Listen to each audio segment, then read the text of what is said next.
Son las 12 del día, 12 minutos. Y sí, seguimos aquí en Blue Radio cuando Colombia está al aire. Y les había dicho que íbamos a hablar de las cárceles porque eso se está volviendo, Ana Cristina, una bomba de tiempo, lo que está pasando con las cárceles, con los centros penitenciales en el país. Pero además, cuando vemos el ejemplo de Villavicencio, que básicamente el número de contagios por coronavirus en Colombia en las últimas semanas o en los últimos días se debe al contagio de la cárcel de Villavicencio, que suma ya 600 reclusos que dieron positivo.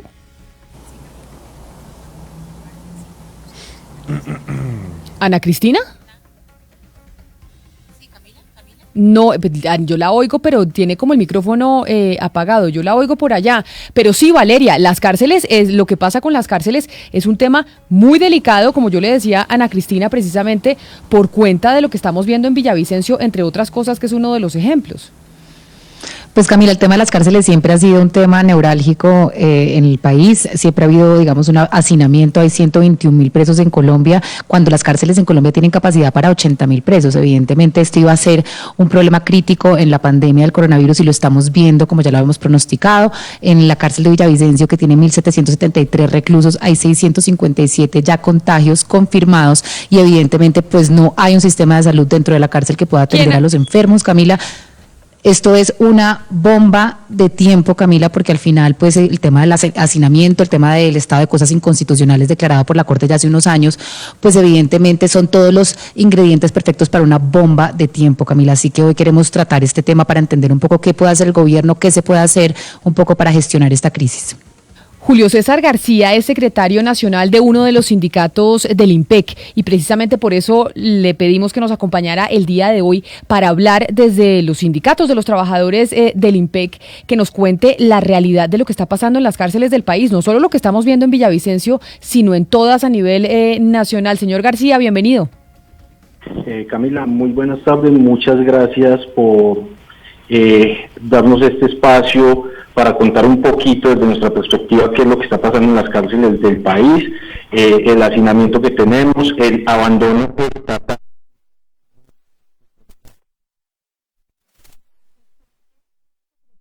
¿Cuál de los sindicatos que tiene el IMPEC? Porque sabemos que el IMPEC es una de las entidades que más sindicatos tiene en el país.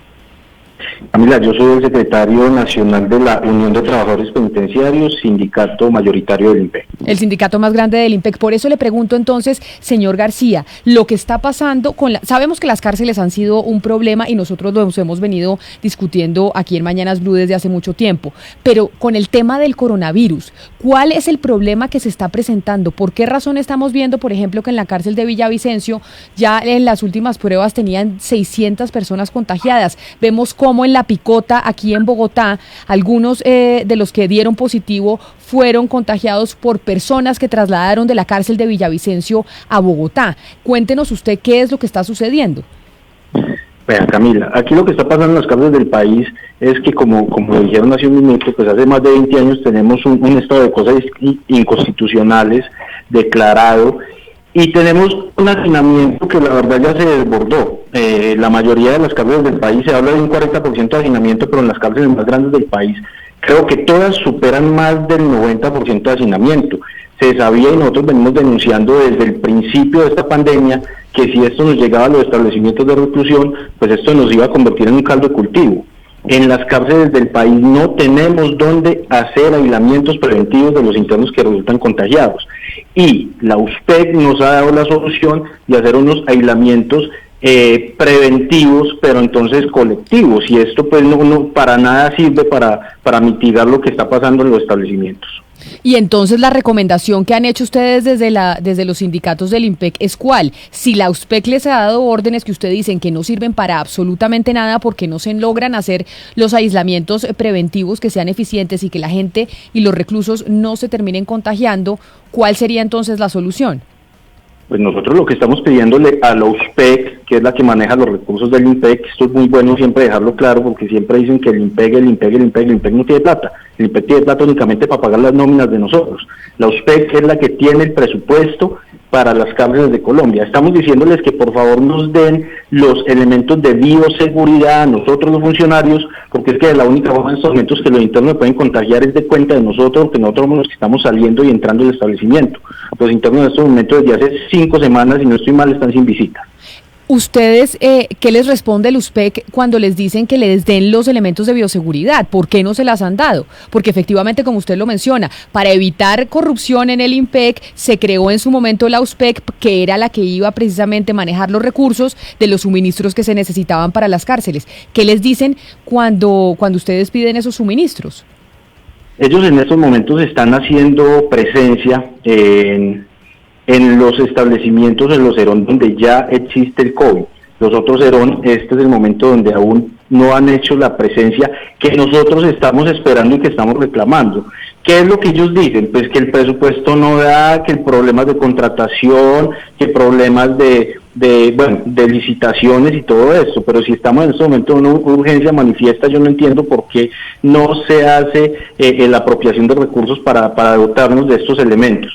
Es más, en una videoconferencia de poco, la Dirección General del INPEC y con la directora encargada de los PEC, ella manifestó que ella no tenía nada que ver con nosotros los funcionarios. Mire, señor García, lo que estamos viendo también, digamos, por lo que usted nos está contando, es que la solución básicamente es trasladar a presos de una cárcel con COVID a una que no tiene COVID, etcétera, y así están contagiando todas las cárceles del país. ¿Por qué no hay una solución en donde estas personas contagiadas se puedan trasladar de pronto a un centro que no sea penitenciario y se adecúe este centro para que esas personas por lo menos estén en cuarentena y se recuperen ahí? ¿Por qué no se abre un poco más el espectro para tener otras soluciones, que no sea mover a presos de cárcel en cárcel, porque es que esto es una locura verdaderamente? Nosotros también hemos hecho la misma sugerencia a la USPEC, que repito que es la que tiene los recursos, que por favor nos colabore con esto, que adecúen sitios, no sé, hoteles, clínicas, alguna cosa, pero el gran problema también es que como es un caso particular y pues los sistemas de seguridad también de estos sitios donde van a llegar los internos, pues también me imagino que es preocupación para el Estado, pero la verdad pues sí creo yo que la solución para este problema si es que adecúen unos sitios diferentes, porque es que, por ejemplo, yo hago parte de las cárceles de Manizales y si a mí me dicen que me van a enviar internos o privados de la libertad en estos momentos de Villavicencio, pues la preocupación va a ser muy grande también, porque si aquí todavía no han entrado, si nos dicen que nos van a enviar personal privado de la libertad, ya que de pronto puede traer el contagio, nosotros también qué podemos hacer aquí como trabajadores. O sea, es que es una preocupación muy grande y desde el principio se dijo que iba a ser un caldo de cultivo los establecimientos penitenciarios del país.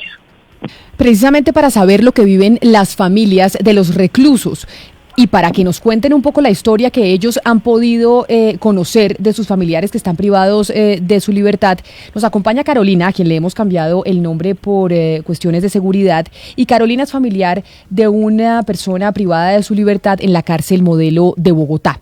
Carolina, bienvenida a Mañanas Blue, gracias por acompañarnos. Buenas tardes, ¿cómo se encuentran? Pues Carolina, hablando de la bomba de tiempo que puede ser el tema de las cárceles en el país, y como usted pues ha vivido esa realidad por cuenta de su familiar, quiero que nos cuente qué es lo que le ha dicho su familiar, qué es lo que se está viviendo dentro de las cárceles o, por ejemplo, en este caso en la Modelo. Pues sinceramente nosotros por el momento pues tenemos muy poca comunicación con ellos. Lo que nos indican es pues que ha bajado mucho la cuestión de la comida, ya no les están dando la misma ración de antes, tras de que antes les daban poquita comida y en unas condiciones que no son las perfectas, ahorita ya les están dando mucho menos. Lo segundo es que los tienen durmiendo igual que antes en los pasillos, ellos no saben quién tiene el virus, quién no, porque a ellos no les dan información allá adentro, no les están dando pues los tapabocas, los guantes, que es pues ahorita lo que uno más necesita. Entonces pues ellos también están asustados. Claro, Carolina, nosotros ayer hablábamos que en muchos centros penitenciarios ni siquiera existe la facilidad de poder lavarse las manos con agua y jabón las veces necesarias, que son las que recomienda la Organización Mundial de la Salud y que es lo que nos han dicho. Sobre ese paso básico, que es una de las medidas para prevenir el contagio con el virus, ¿qué le ha contado a su familiar que pasa dentro de la cárcel? Pues sí, lo que tú dices es verdad, ya hay 3 baños, yo he ido a visitar a mi hermano unas ocasiones, hay 3 baños para todo prácticamente el pasillo, en el pasillo más o menos te digo son 25 o más presos, pues los que yo medio he visto el día de la visita, allá hay fila para entrar porque sinceramente no se puede, no hay como lavarse las manos, no les están dando jabón, gel antibacterial, nada de eso les están brindando. y pues nosotros estamos también angustiados porque seguramente los que tenían una condena baja iban a salir, pero ni a eso, entonces no sabemos nosotros qué hacer desde acá afuera, porque se ha llamado, hemos buscado pues los juzgados, todo, y la respuesta es que no están atendiendo. Pues precisamente sobre estas realidades que estamos escuchando desde el sindicato del IMPEC, con aquellos que trabajan en las cárceles de Colombia y las preocupaciones que tienen, y lo que nos cuenta Carolina, que es familiar de un recluso en la cárcel modelo de Bogotá, es que queremos hablar con el exministro de Justicia, Yesid Reyes, que tiene varias condiciones. No solo es penalista el exministro de Justicia, sino que también tiene conocimiento del tema de cárceles y de procesos de excarcelamiento, porque eso lo propuso cuando estaba siendo jefe de la cartera de Justicia en el gobierno de Juan Manuel Santos. Exministro Yesid Reyes, bienvenido a Mañanas Blue, gracias por acompañarnos. Buenas tardes, muchísimas gracias por la invitación. Exministro, con usted podemos hablar de todo este tema precisamente por la experiencia que tiene. Yo le pregunto, el decreto que emitió el gobierno nacional para la excarcelación de algunos reclusos y así alivianar la situación en las cárceles de Colombia, ¿usted cree que es suficiente para solucionar el problema de este momento del coronavirus, de la coyuntura que estamos viviendo hoy? No, evidentemente no es suficiente, y eso se veía desde el comienzo. Las primeras propuestas del gobierno apuntaban a que podían conseguir una excarcelación de aproximadamente 10.000 personas. Luego, con las objeciones que se le hicieron al proyecto de ley, particularmente por parte de la Fiscalía, bajaron esas pretensiones a 4.000 personas que podrían resultar beneficiadas. Expidieron un decreto que tiene muchísimas limitaciones, tiene tantas limitaciones ese decreto, que es más fácil salir en muchos casos aplicando las normas que tiene ordinarias el Código de Procedimiento Penal que aplicando el decreto. Y los primeros resultados que se han mostrado con la aplicación del decreto dan a entender que efectivamente no se consiguió el propósito que se buscaba. Las cifras que mencionaban la prensa ayer hablaban de que salieron 4.521 presos de las cárceles el año pasado, pero de esos solamente 207 lo hicieron gracias al decreto de excarcelación. Entonces, si bien es verdad que en este último mes el hacinamiento de las cárceles bajó casi en un 6%, la disminución de ese hacinamiento no se ha debido a la aplicación del decreto, sino a las causales normales de excarcelación de los presos. Entonces, evidentemente, el decreto fue una medida tardía que tomó el gobierno y fue demasiado restringido, lo que en la práctica ha mostrado su ineficiencia. Pero entonces, ¿qué sería lo que debería haber hecho el gobierno nacional, en su experiencia, como penalista, pero además como exministro de Justicia, doctor Reyes? Mire, lo primero en todo caso que tenían que haber hecho una vez empezaron a haber noticias de focos de coronavirus en algunas cárceles como la de Villavicencio, era haber puesto en práctica la toma de muestras en esa cárcel para identificar rápidamente quiénes de las personas internas, el personal administrativo y el personal de vigilancia podía estar contagiado y proceder a aislarlos. En la medida en que esas pruebas se han recopilado con muchísima lentitud, es cada vez más alto el número de contagiados, no solamente en Villavicencio, sino en todo el país, y va a ser mucho más difícil controlarla. Segundo, muchísimas de esas personas que están en las cárceles lo están en una medida de aseguramiento que es detención preventiva. Y lo que ha mostrado la práctica es que muchas de esas medidas de aseguramiento que consisten en detención en cárceles, en centros de reclusión, son innecesarias frente a la posibilidad de sustituir esas medidas de aseguramiento por otras. Entonces, el gobierno había podido o hacer un decreto mucho más amplio del que finalmente hizo, o la Fiscalía habría podido, que hubiera sido muchísimo más rápido, ordenar revisar oficiosamente todas las medidas de aseguramiento que se han impuesto a solicitud de la Fiscalía y pedir la misma Fiscalía oficiosamente el cambio de las medidas de aseguramiento que consideren que son innecesarias. Eso hubiera permitido... Doctor, lo cierto... Sí, lo cierto es que usted ahorita mencionaba la Fiscalía y al Gobierno, y el Gobierno tenía redactado un decreto mucho más garantista hasta que el fiscal, el señor Barbosa, salió a decir que la criminalidad era mucho más peligrosa que la pandemia, y terminó siendo un decreto mucho más restrictivo. Esta máxima de que la criminalidad es más peligrosa que la pandemia parece ser lo que los está guiando, y por eso, según el señor García, no les permiten trasladar a presos a lugares que no sean penitenciarios. ¿Usted por qué cree que el Gobierno piensa así? ¿Usted cree que la criminalidad es más peligrosa que la pandemia y por eso es que no hemos podido tener una solución a esta crisis? Pues lo que muestra la práctica es que muchísimas de las personas, un porcentaje bastante grande de las personas que son detenidas preventivamente en cárceles, cuando termina el proceso resultan absueltas y resultan demandando al Estado. Y esas cifras lo que muestran es que hay demasiado apresuramiento en la toma de la decisión de mandar a prisión preventivamente a las personas, o dicho en los términos que lo mencionó el fiscal. Lo que la práctica está mostrando es que muchas de las personas que van detenidas preventivamente a cárceles no necesitaban ir a la cárcel, que podían haber estado cobijados por una medida de aseguramiento distinta de la prisión. Incluso hace un par de días el fiscal terminó reconociéndolo tácitamente cuando dijo que iba a expedir una directiva dentro de la Fiscalía para que la detención preventiva solamente se aplicara en casos excepcionales.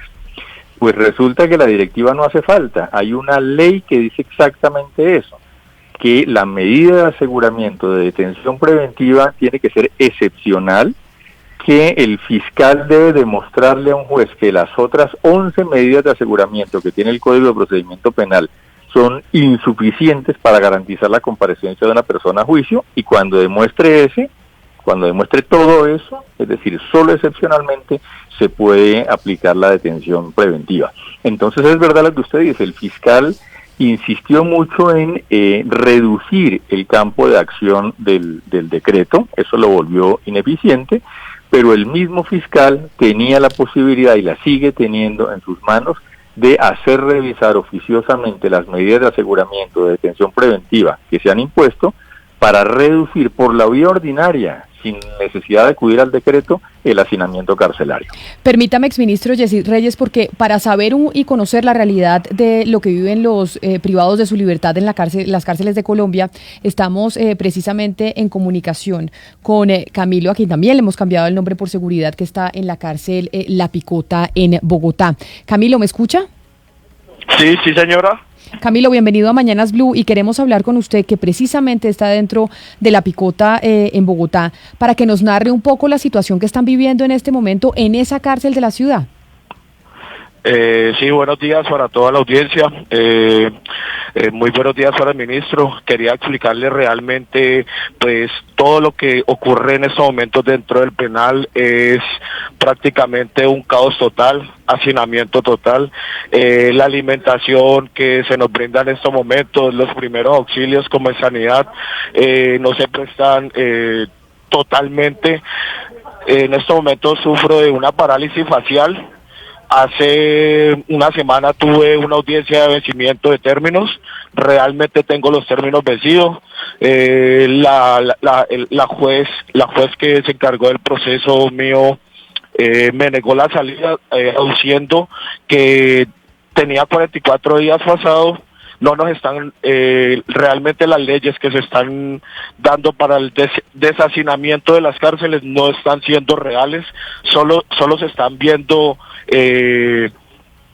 dentro del noticiero, ¿no? ¿Y por qué no están siendo, Camilo, por qué no están siendo reales? Es decir, ¿qué es lo que ustedes ven dentro de la cárcel y sus compañeros de celda o sus compañeros de patio, de por qué no están pudiendo someterse al decreto que emitió el Ministerio de Justicia para las excarcelaciones?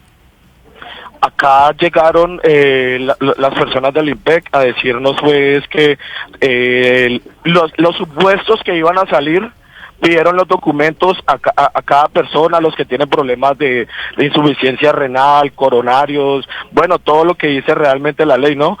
Al día de hoy no ha salido el primero.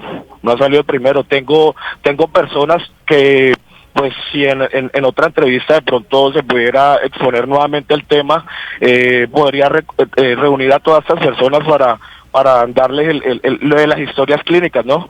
Que es lo más importante para tener en cuenta en este proceso del deshacinamiento de las cárceles. Claro, pero cuando llegan los funcionarios del IMPEC, ¿cuáles son las instrucciones? ¿Cómo es el modus operandi para definir quiénes salen y quiénes no? El modus operandi de lo que ellos dicen es las personas que tienen problemas de salud, que son crónicos, personas que ya tienen las 3/5 partes cumplidas, también hablan de los que ya tienen la pena cumplida, y la verdad lo que se deja en el limbo son las personas sindicadas, ¿no? Que por ende no debemos de asumir todo el peso de la administración de justicia, como me ocurre en estos momentos, al encontrarme pues privado ilícitamente de la libertad, porque ya cumplí con el tiempo. Estoy sindicado, llevo 13 meses y en estos momentos no se define todavía la situación, ni la mía ni la de muchos de los internos que estamos en estos momentos acá, y pues tenemos la verdad mucho miedo de este brote de pandemia, ¿no?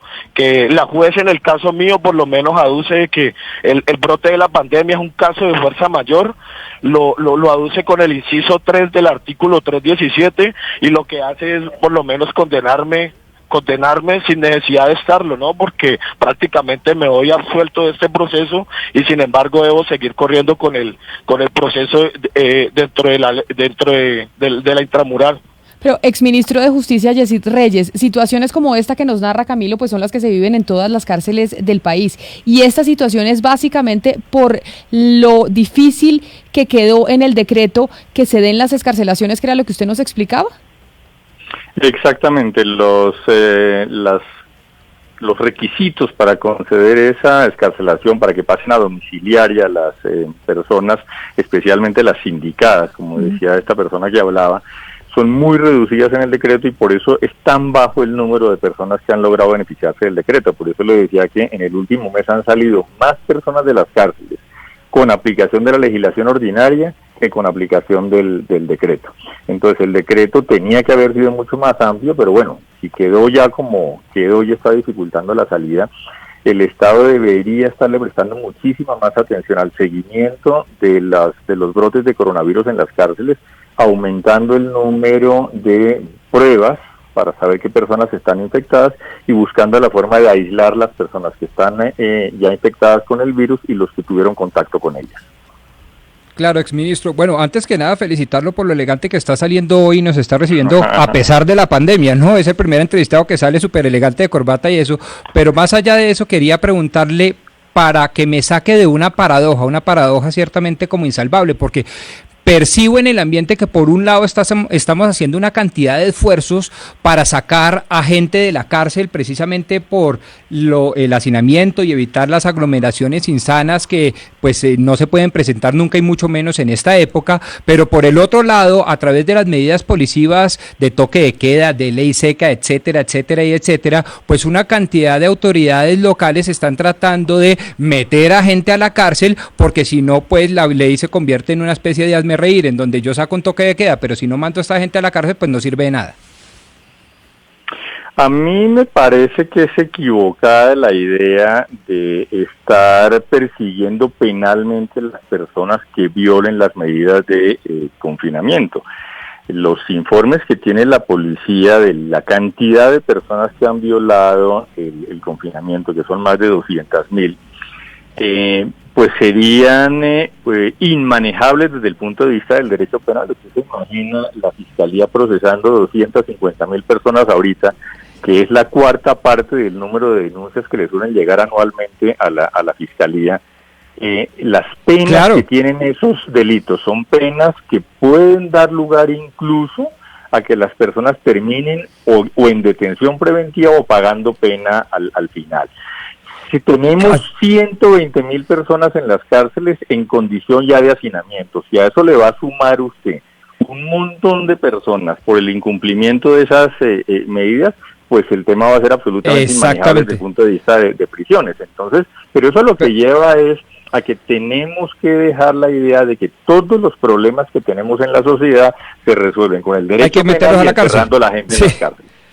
Claro, pero venga, ministro, es que se lo digo y usted ha dado en el clavo precisamente por una discusión supremamente pública y publicitada entre, por ejemplo, el fiscal general de la Nación y ciertos alcaldes y cierta alcaldesa muy notoria en la alcaldía de Bogotá, en donde se está judicializando unas conductas que nunca debieron ser judicializadas, pero la respuesta del fiscal general es, pues yo no hago la ley, yo simplemente la cumplo y ahí está, y entonces en consecuencia, pues a mí me toca salir a perseguir a los más de 200.000 compatriotas que han violado estas medidas de seguridad y sanitarias. Primero, no creo que la Fiscalía haya abierto 238.000 investigaciones penales. De hecho, el último dato que vi que dio el fiscal es muy inferior a eso. Eso significa que no están procesando a todas las personas que violan el confinamiento, sino que están seleccionando a unas personas con algún criterio y eso ya es violatorio de la normatividad penal. Pero segundo, el manejo de una pandemia es muchísimo más complejo que el manejo de una epidemia, que por cierto es lo único que sanciona el Código Penal colombiano. Las medidas que buscan evadir el control de epidemias, sino el que buscan evadir control de pandemias. Piense usted en que ahora las personas pueden salir 30 minutos, los niños de 16 años en adelante pueden salir 30 minutos 3 veces a la semana. Si una persona de 18 años sale 35 minutos, hay que judicializarla, el fiscal le va a abrir una investigación penal. Usted tiene derecho a hacer deporte a 1 kilómetro de su casa. El fiscal le va a abrir una investigación penal al que esté trotando a 1.050 metros de su casa. Eso es absurdo, es irracional y es una forma equivocada de ver el derecho penal. Es volver a lo que le decía hace un momento, a la vieja idea de que todos los problemas de la sociedad se arreglan metiendo a la gente a la cárcel.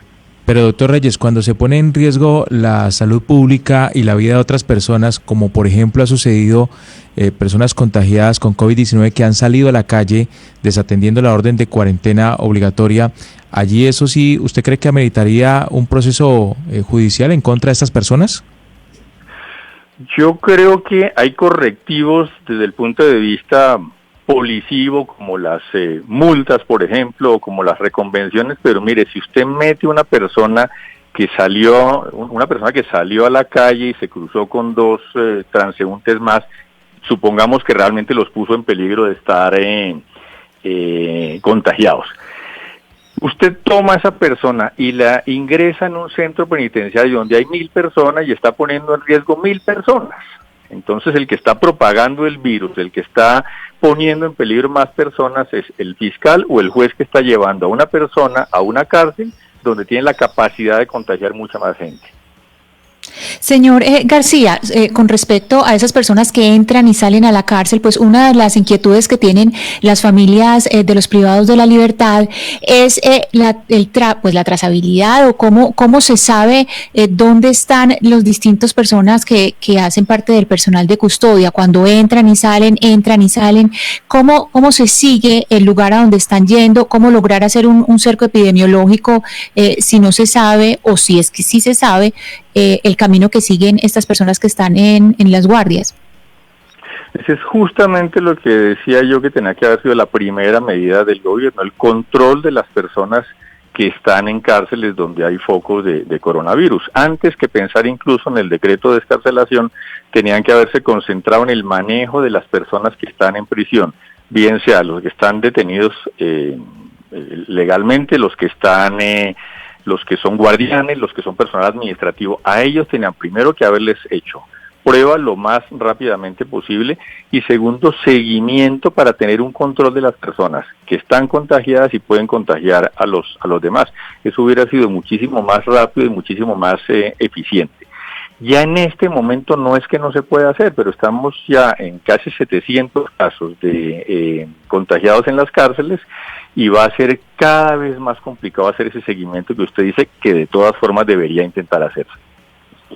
Es que de todas formas los establecimientos de reclusión se quedaron muy cortos este momento, donde todavía nos están haciendo un tamizaje al ingreso, donde nos están preguntando que si venimos del exterior, que si tuvimos contacto con alguien que haya llegado del exterior. O sea, creo que según protocolos ya van como en el 6º tamizaje y dentro de los protocolos de los establecimientos de reclusión todavía nos quedamos en el primero. Entonces nos preguntan si hace poco estuvimos en el exterior, si hemos tenido contacto con alguien que haya venido del exterior. O sea, igual el tamizaje es ridículo, y más si nos colocamos a mirar que hablan de que cerca del 80% de los que puedan tener este virus son asintomáticos. O sea que... es decir, señor García, usted está diciendo que ni siquiera les hacen, pues digamos, les chequean la temperatura, les hacen algún control al entrar, simplemente les hacen unas preguntas y le dicen, usted ha estado con alguien contagiado, y lo dejan entrar así nomás. O sea, evidentemente no hay ningún interés por parte del Ministerio de Justicia o del gobierno de que ustedes entren a estos establecimientos libres del virus. Desde hace más o menos 8 días tienen los termómetros estos a distancia y nos están haciendo pues midiéndonos la temperatura. Esto está pasando desde hace 8 días, pero es que esto va mucho más allá y es lo que nosotros hemos dicho. Ejemplo, todas las cárceles de Colombia tenemos internos en los hospitales. Estas personas que están yendo a los hospitales en este momento están yendo con el uniforme, y el hospital volvían al establecimiento de reclusión por una sugerencia que hicimos nosotros como trabajadores, digamos, como hicieran un bloque de funcionarios que fueran del hospital, casa, hospital, para que no estuvieran en los centros de reclusión, para que no vinieran, pero eso se tomó hace 4 días. Antes prestaban su servicio en el hospital y se venían del hospital y seguían prestando los servicios dentro de los establecimientos como si nada estuviera pasando. Gonzalo, ¿qué están diciendo los oyentes que yo los veo participando en las redes sociales? Obviamente que genera polémica el tema de las excarcelaciones. Pues Camila, le tengo algunos comentarios que nos llegan a través de nuestro Facebook Live para que los oyentes que nos están escuchando también se conecten. Camilo Celis dice lo siguiente: preocupados por los presos y las personas que están aguantando hambre y los médicos sin medios para trabajar. Creo que hay cosas más importantes antes que hablar de este tema e invertir tiempo y las noticias. Por otra parte, Luz Nelly dice lo siguiente: esta responsabilidad es del IMPEC. En Villavicencio el municipio no puede asumir todo. El IMPEC tiene presupuesto, lo que pasa es que se los roban. Y por último, nos comenta Ricardo AHC, y la pregunta va hacia el exministro. Ya se ha comprobado que cuando salen de las cárceles llegan a violar a la hija o a la hijastra y a pegarla a la mujer. ¿Qué es mejor, que se queden en la cárcel cumpliendo su pena o que salgan a seguir delinquiendo? Y exministro, esta pregunta también la quiero conectar con la situación que se está viviendo en Argentina y en otros países de América Latina, en donde la gente está caceroleando, en donde la gente le está está criticando ferozmente esa decisión de sacar a algunos presos a la calle. ¿Usted cree que se debe mantener adentro o hay que sacarlos? Obviamente esto no tiene una respuesta absoluta, ni todo el mundo tiene que permanecer dentro de la cárcel si en algunos casos es innecesario, ni todo el mundo tiene que estar fuera. Justamente lo que dice el Código de Procedimiento es que para garantizar que una persona comparezca a juicio, que es básicamente la finalidad que tiene la detención preventiva, que una persona comparezca a juicio y que no siga delinquiendo, el juez puede tomar una de 11 medidas distintas. Y en Colombia, la mayoría de los fiscales piden una de las 11 medidas, que es la detención preventiva, que es la que debería usarse solamente en los casos extremos. Como eso no suele ocurrir, entonces en las cárceles hay gente que debería estar ahí, sin ninguna duda, pero también hay gente que no debería estar ahí. Esa gente que no debería estar ahí, cuando resulta absuelta, demanda al Estado precisamente por haberla privado de la libertad innecesariamente, y el Estado suele ser condenado por esa privación ilícita de la libertad. Eso hoy en día vale alrededor de 25 billones de pesos. Los contribuyentes pagamos 25 billones de pesos por personas que detuvimos sin que la fiscalía detuvo, que un juez detuvo, sin que hubiera razones suficientes para detenerla. Eso muestra el abuso de la detención preventiva. Entonces, por supuesto, que no todo el mundo tiene que estar en libertad, pero también es cierto que se está abusando del uso de la detención preventiva. Pero si eso se hubiera controlado desde el comienzo, los niveles de hacinamiento en las cárceles hoy serían mucho más reducidos y el control de la pandemia habría sido más fácil. Pero a propósito de eso que está diciendo, ministro, mire, en estas cuarentenas se ha descubierto que se ha incrementado el maltrato de género, la violencia intrafamiliar. ¿qué pasaría cuando muchos de algunas de estas personas que han sido escarceladas o que podrían ser escarceladas llegan a su casa a maltratar a su compañera y no puede sino tenerse ella, la persona, en este caso digamos la mujer, tener que aguantarse al maltratador dentro de su casa porque éste ha sido escarcelado? Eso significa que esa persona ha cometido un nuevo delito y tendría que volver a ser procesada y probablemente sí termine en prisión por la comisión del nuevo delito. Y por supuesto, cuando el juez tiene que evaluar a qué persona les va a dar libertad y a cuál les va a mandar al domicilio, uno de los criterios que debe tener en cuenta es precisamente eso. Si la persona está detenida por maltrato intrafamiliar, pues sería absurdo que el juez dispusiera cambiarle la detención intramural por una detención domiciliaria, es decir, enviarlo a la misma casa donde golpeó o maltrató a la mujer y que por esa razón es precisamente que está en la cárcel. Cuando usted era ministro de Justicia y usted planteó esta posibilidad, el entonces fiscal Néstor Humberto Martínez se opuso.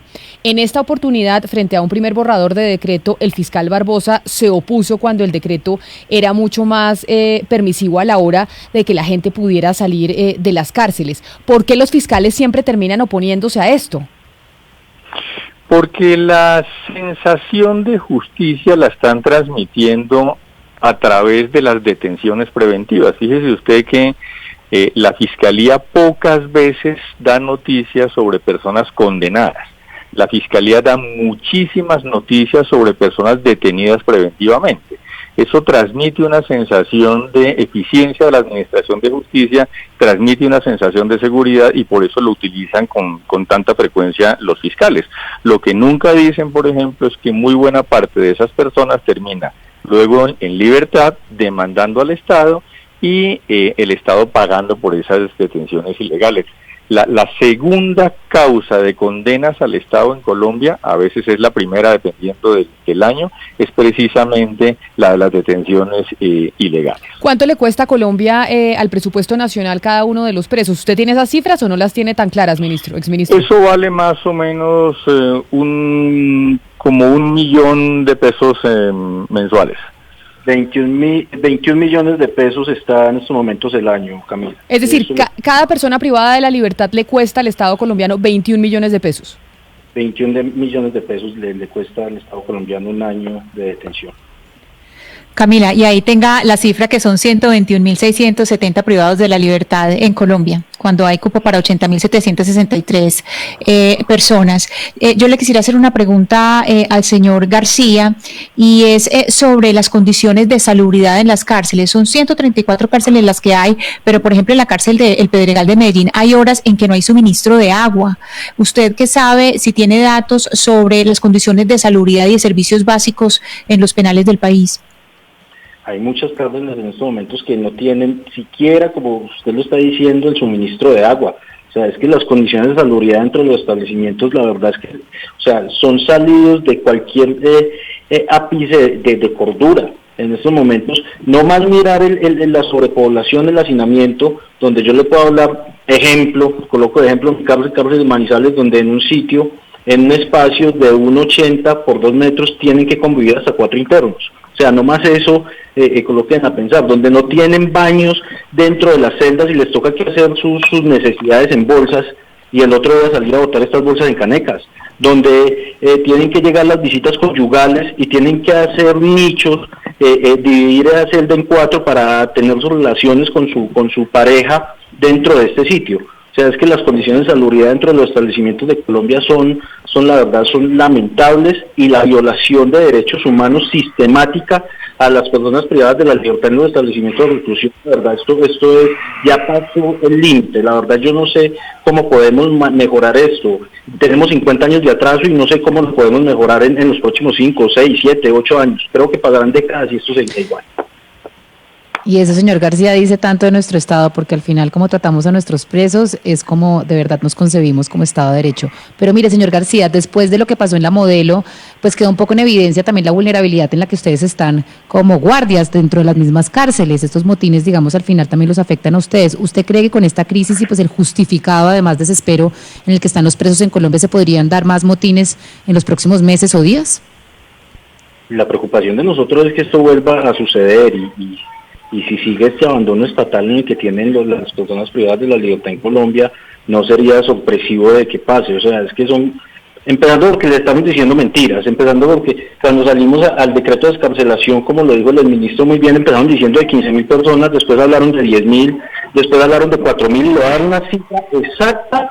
Por ejemplo, lo que está pasando en Caldas. En Caldas son 2.851 internos que hay, y a este momento, gracias a ese decreto, han salido 6 de 8 establecimientos, o sea, ni siquiera uno por establecimiento. En Manizales tenemos un 100% de hacinamiento, 1.400 internos, y según la perspectiva que hay, saldrán 28 internos, o sea, ni siquiera el 2%. Y eso salieron a decir que este iba a ser la solución, que un decreto de descarcelación donde iban a salir más de 10.000 internos, y los internos estaban esperando ansiosos que saliera este decreto. Cuando sale el decreto, pues claro, la preocupación que tienen es mucho más grande porque vieron que no les cumplieron nada lo que le estaban diciendo. ¿Ustedes tienen temor, señor García, que acá lo que pueda terminar pasando, y ya lo estamos viendo, son muertes masivas en las cárceles de Colombia por falta precisamente de las medidas necesarias para evitar que eso suceda? ¿Ustedes creen que eso puede llegar a pasar? Es lo que le estamos pidiendo al Estado, que por favor no deje que esto pase, porque es que esto es un problema para el personal privado de la libertad, para los funcionarios, para nuestras familias. En Villavicencio, uno de los muertos que hay en este momento es la esposa de un compañero nuestro, del presidente de nosotros allá.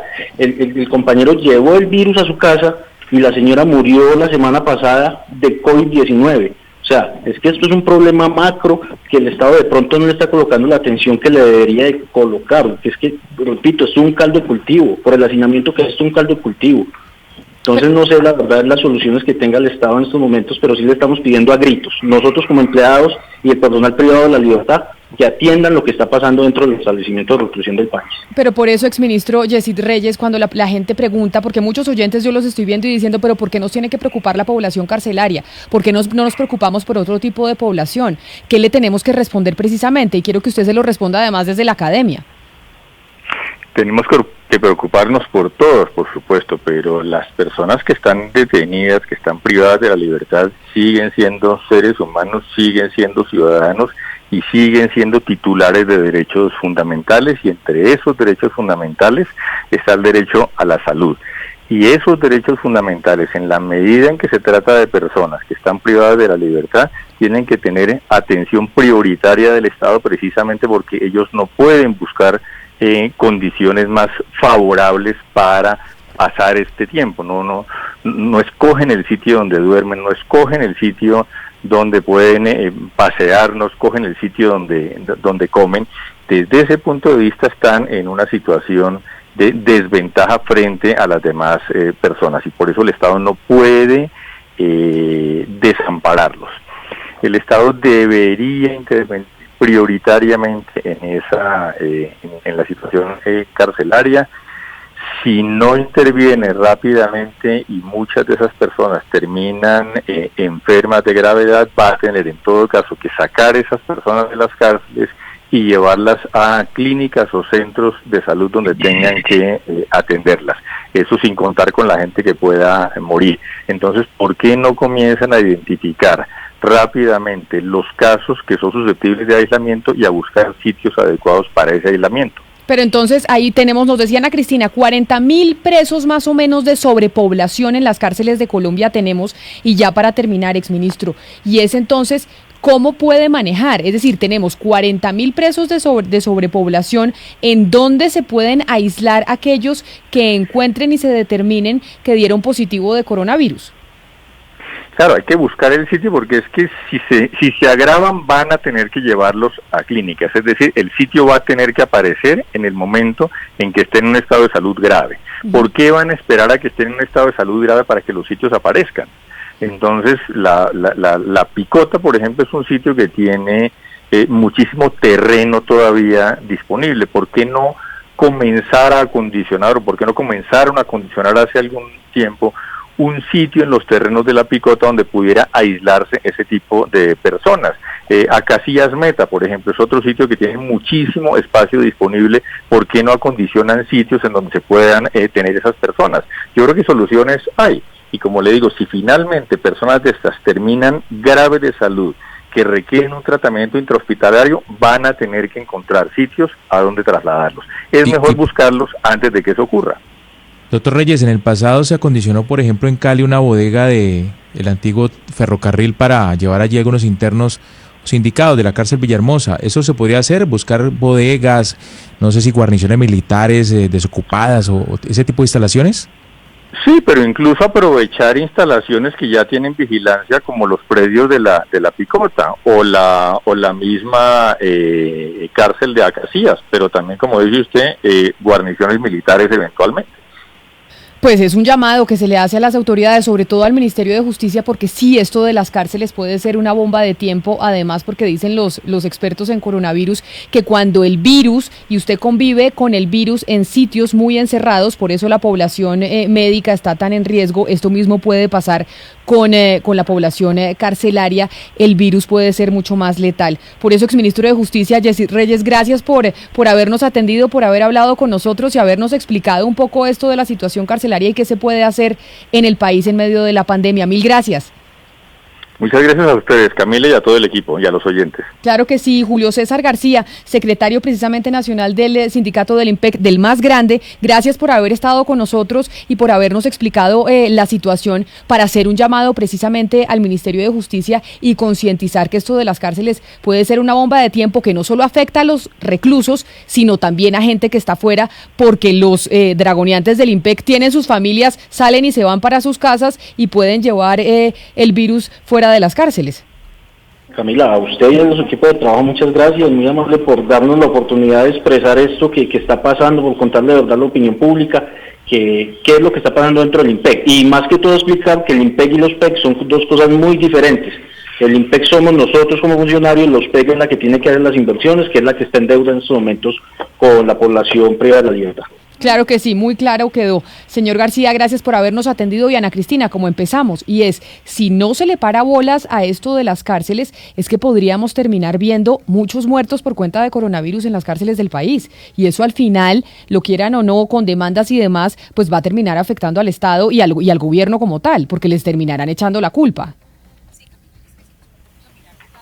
Se me volvió a ir Ana Cristina, al principio se me fue y al final se me volvió a ir. Pues eso es la bomba de tiempo, que está viviendo las cárceles del país, entre otras. Así llegamos nosotros al final de Mañanas Blue, cuando Colombia está al aire. A ustedes gracias por habernos acompañado, por haber participado, por sus preguntas, por sus críticas y comentarios. Ya saben que nos encontramos siempre a las 10:30 de la mañana aquí en Blue Radio. Quédense con Meridiano Blue, que viene con más noticias de Colombia y el mundo.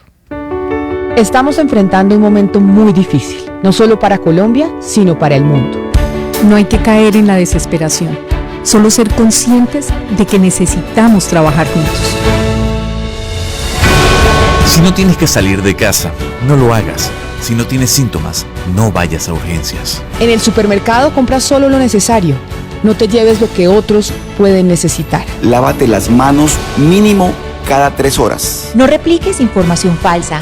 No creas en cadenas de WhatsApp. Para eso estamos acá, para informarte. Al coronavirus lo derrotaremos si todos nos sacrificamos por el otro. Por eso, desde Mañanas Blue, cuando Colombia está al aire, te decimos que aquí estamos para trabajar en equipo, para informarte, porque esta coyuntura necesita de todos. Blue Radio, la nueva.